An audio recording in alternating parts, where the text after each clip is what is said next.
रात के 10 बज रहे थे। राघव के फटे हुए जूतों में धूल भरी थी और उसकी पीठ बोझ उठाने के कारण काफी झुकी हुई थी। लेकिन जैसे ही उसने घर में कदम रखा तो उसे सिर्फ जहरीले ताने ही मिले। आखिर उस रात राघव बिना खाए पिए ही बेड के नीचे क्यों सो गया? चलिए जानते हैं इस दिल को झकझोर देने वाली दास्तां में। पूरी कहानी को अंत तक जरूर देखें। उस राघव ने जैसे ही घर आते ही टेबल पर रखे पानी के लिए हाथ बढ़ाया, तभी उसकी पत्नी कोमल चिल्ला उठी, मैंने तुमसे 5,000 रुपए मांगे थे, तुमसे वो भी नहीं हो पाया।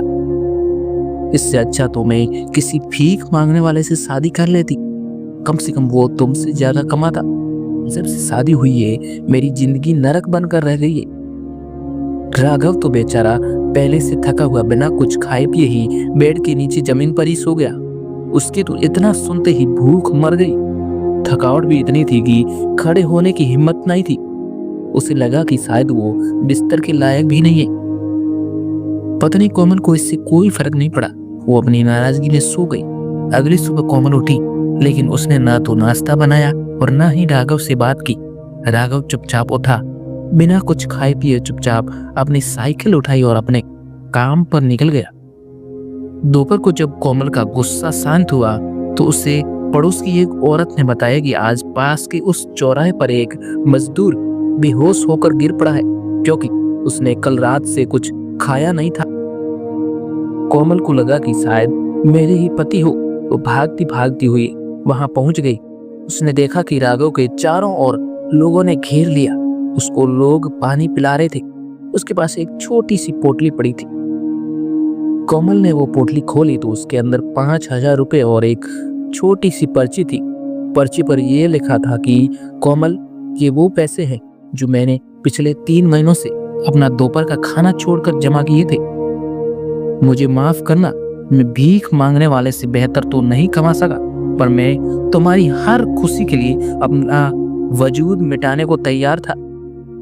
ऐसा देखकर कोमल के तो पैरों तले जमीन खिसक गई। उसे एहसास हुआ कि उसने जिस इंसान को नाकामयाब कहा वो तो उसके लिए अपनी जान तक दांव पर लगा रहा था। फिर कोमल और अपने पति को प्यार से घर लौटकर आई और प्यार से गले लग गई। शाम को दोनों ने मिलकर एक साथ गर्म खाना भी खाया। आज हमारे समाज में ऐसी कई पत्नियां हैं जो अपने पति के इस अंधे को दर्द को समझ ही नहीं पाती। उन्हें लगता है कि पति तो पैसे ला रहा है, वो तो बस उसका फर्ज है। वे ये नहीं देख पाते कि एक बेचारा गरीब पति बाहर 50-100 बचाने के चक्कर में समय पर खाना तक नहीं खाता और हमेशा वो ये सोचकर भूखा रह जाता है कि थोड़े बहुत पैसे बचेंगे तो घर पर कुछ काम आ जाएंगे या मेरे बच्चे कुछ अच्छा खा लेंगे। तो दोस्तों, ये अनमोल रिश्ते कोई पैसों की तराजू पर नहीं तोले जाते। जो इंसान अपनी भूख मार कर अपने परिवार की रोटी जुटाता है, उसका अपमान करना तो ईश्वर का अपमान करने के बराबर है।